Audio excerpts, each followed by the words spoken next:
Bonjour. L'argent, serviteur ou maître de la vie des hommes, comment le tenir à sa place? Vos suggestions. Je crois que l'on peut dire que l'argent a toujours été considéré comme le serviteur de la vie des hommes et on en fait trop souvent un maître. Pourquoi ce renversement du service à la maîtrise? D'une certaine manière parce que l'argent qui était un moyen d'échange entre marchandises, entre peuples différents et entre géographies différentes, est devenu progressivement sa propre fin. Or, dès que vous utilisez un moyen qui devient sa propre fin au lieu de rester à sa place, il devient le maître de la vie des hommes, c'est-à-dire de la vie de leurs désirs. En réalité, ce n'est pas l'argent qui corrompt les hommes, c'est le désir d'argent qui est un désir de puissance et de virtualité qui permet aux hommes de se faire valoir auprès des autres personnes autour d'eux ou même loin d'eux et se faire valoir à leurs propres yeux. On pourrait dire en ce sens que l'argent est une sorte de miroir à la fois des désirs humains, des égoïsmes humains et de la volonté de puissance des hommes. Alors comment le tenir à sa place? Tout simplement en se souvenant à tout moment, lorsque l'on agit, lorsque l'on achète ou lorsque l'on vend, que l'argent n'est qu'un moyen d'utiliser certaines virtualités, certaines possibilités que nous avons. Par exemple, si j'ai une certaine somme d'argent sur mon compte en banque, ce n'est pas en tant que tel que cet argent est sa propre fin, c'est en me permettant d'acheter des produits qui me sont nécessaires à ma femme, à mes enfants et à moi-même, tout simplement pour vivre. Donc ma suggestion, ce serait simplement de remettre l'argent à sa place, et sa place, c'est la place moyenne ou médiane entre différents produits qui nous permettent de vivre. L'homme pouvait-il se passer d'inventer l'argent? Cette question est un petit peu faussée parce qu'elle revient à dire l'homme pouvait-il se passer d'inventer le langage? Parce que je crois que l'argent, comme le langage, est un moyen de médiation entre les hommes qui leur permet d'échanger. Quand vous parlez à quelqu'un, que ce soit dans votre langue maternelle ou dans une langue apprise, vous échangez avec lui et donc vous gagnez de la socialité, comme l'on dit aujourd'hui, et même de la sociabilité. De la même manière, quand vous avez de l'argent, vous pouvez, d'une certaine manière, échanger des produits, en acheter ou en vendre, et en même temps échanger avec vos vendeurs ou vos acheteurs.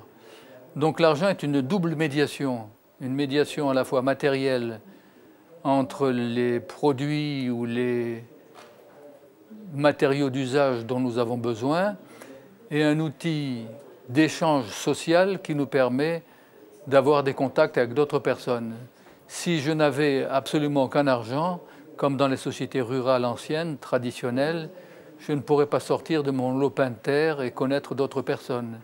Je ne pourrais pas acquérir des outils plus performants pour cultiver ma terre, ma vigne ou mes salades.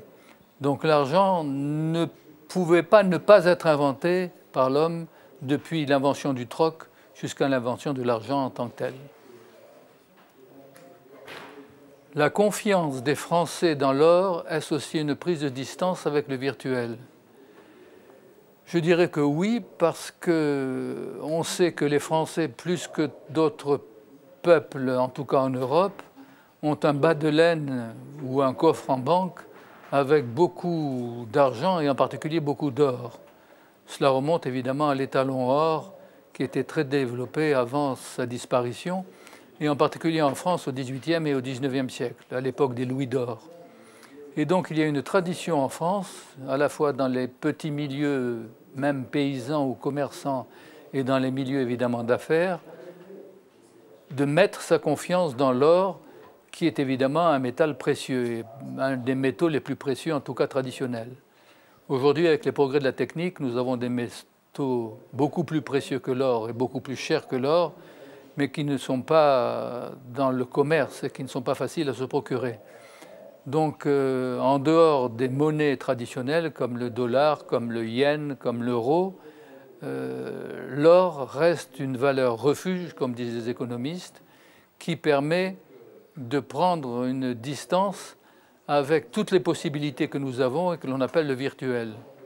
Ce qui fait la force de l'argent, c'est qu'il permet de réaliser non pas simplement tous nos désirs ou tous nos fantasmes en acquérant ce que nous voulons obtenir, mais ce qui le fait rentrer dans le monde virtuel en tant que tel.